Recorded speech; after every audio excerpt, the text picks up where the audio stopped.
નમસ્કાર દર્શક મિત્રો, બ્રેકિંગ ન્યૂઝમાં આપનું હાર્દિક સ્વાગત છે। આપ જોઈ રહ્યા છો Gujarat news 24।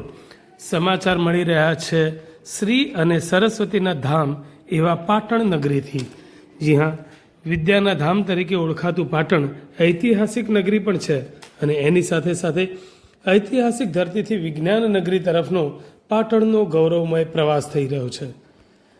Regional science centre ખાતે વિજ્ઞાન દિવસની કરાઈ ઉજવણી। 28 ફેબ્રુઆરીનો દિવસ માત્ર વૈજ્ઞાનિક શોધખોળને યાદ કરવાનો દિવસ નથી, પરંતુ જિજ્ઞાસા, શોધ અને નવીનતાની ભાવનાને પ્રગટ કરવાનો દિવસ છે। ઐતિહાસિક વારસાથી ઓળખાતું પાટણ આજે વિજ્ઞાન નગરી તરીકે એક નવી ઓળખ ઊભી કરી રહ્યું છે અને આ પરિવર્તનનું પ્રતીક છે રિજિયોનલ સાયન્સ સેન્ટર પાટણ, જેને આ પંથકમાં ડાયનાસોર પાર્ક તરીકે પણ ઓળખવામાં આવે છે। 1 મે 2022ના રોજ મુખ્યમંત્રી ભૂપેન્દ્રભાઈ પટેલના વરદ હસ્તે શિક્ષણ, વિજ્ઞાન અને ટેકનોલોજી મંત્રી જીતુભાઈ વાઘાણી, રાજ્યમંત્રી Jagdish Vishwakarma, DST department of science and ટેકનોલોજીના સચિવ વિજય નહેરા, પાટણના તત્કાલીન કલેક્ટર શ્રી સુપ્રીતસિંહ ગુલાટી સાહેબ તથા અનેક મહાનુભાવોની ઉપસ્થિતિમાં આ અદ્યતન વિજ્ઞાન કેન્દ્રનું લોકાર્પણ થયું હતું। પાટણ જિલ્લાના સરસ્વતી તાલુકાના ચોરમારપુરા ખાતે સ્થિત 10 એકર વિસ્તારમાં ફેલાયેલું આ સાયન્સ સેન્ટર માત્ર એક ઇમારત નથી, પરંતુ જીવન પર્યંત શીખવાની પ્રેરણા આપતું જ્ઞાનધામ છે। દિવ્યાંગો અને વૃદ્ધો માટે અનુકૂળ ડિઝાઇન ધરાવતું આ કેન્દ્ર ઇન્ક્લુઝિવ સાયન્સનું ઉત્તમ ઉદાહરણ છે। ઉદ્ઘાટનથી અત્યાર સુધીમાં 14 દેશો, 28 રાજ્યો, 8 કેન્દ્ર શાસિત પ્રદેશો અને ગુજરાતના 33 જિલ્લાઓમાંથી 14 લાખથી વધુ મુલાકાતીઓ અહીં આવી ચૂક્યા છે। આ આંકડો પાટણને વિજ્ઞાન પ્રેમીઓનું આકર્ષણ કેન્દ્ર બનાવી રહ્યો છે। સાયન્સ સેન્ટર એ થીમેટિક ગેલેરી અને જિજ્ઞાસાનો જીવંત અનુભવ કરાવતું એક કેન્દ્ર છે।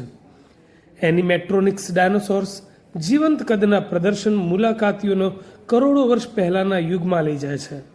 અહીં ડાયનાસોરના ઉદ્ભવ, વિકાસ અને લુપ્ત થવાના કારણો અંગે વૈજ્ઞાનિક સમજૂતી આપવામાં આવે છે। માનવ ઉદ્ભવથી લઈને વિકાસ સુધીની અંગ પ્રણાલીઓ અને જીનેટિક્સ સુધી માનવ શરીરના રહસ્યોને સરળ અને ઇન્ટરેક્ટિવ રીતે સમજાવવામાં આવે છે। રસાયણ શાસ્ત્ર ક્ષેત્રના નોબેલ વિજેતાઓને સમર્પિત આ ગેલેરી ભવિષ્યના વૈજ્ઞાનિકોને પણ પ્રેરણા આપે છે। મેડમ ક્યુરીથી લઈને ડૉક્ટર વેંકટરમન સુધીની વૈજ્ઞાનિક યાત્રા અહીં જીવંત બને છે।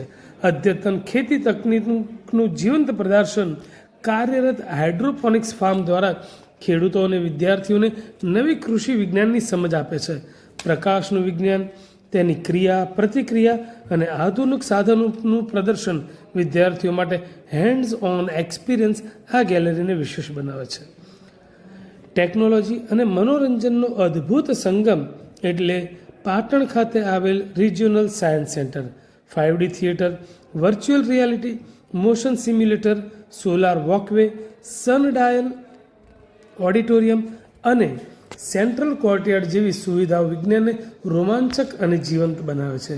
અહીં વિજ્ઞાન માત્ર પુસ્તકોમાં નહીં, પરંતુ અનુભૂતિમાં જીવતું જોવા મળે છે। પાટણમાં વિજ્ઞાન સાથે વિકાસની આ નવી દિશા આપનાર ડાયનોસોર પાર્ક બની રહ્યું છે। રાણકી વાવ અને હેમચંદ્રાચાર્યજીની ઐતિહાસિક ધરતી હવે વિજ્ઞાન અને નવીનતાની દિશામાં મજબૂત પગલું ભરી રહી છે। રિજિયોનલ સાયન્સ સેન્ટર પાટણને માત્ર શૈક્ષણિક કેન્દ્ર નહીં, પરંતુ પ્રેરણાનું પ્રતીક બનાવી રહ્યું છે।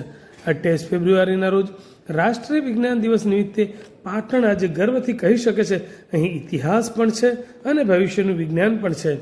પાટણ હવે માત્ર ઐતિહાસિક નગરી નહીં, પણ નવી પેઢીના સપનાઓને પાંખ આપતી વિજ્ઞાન નગરી બની રહી છે।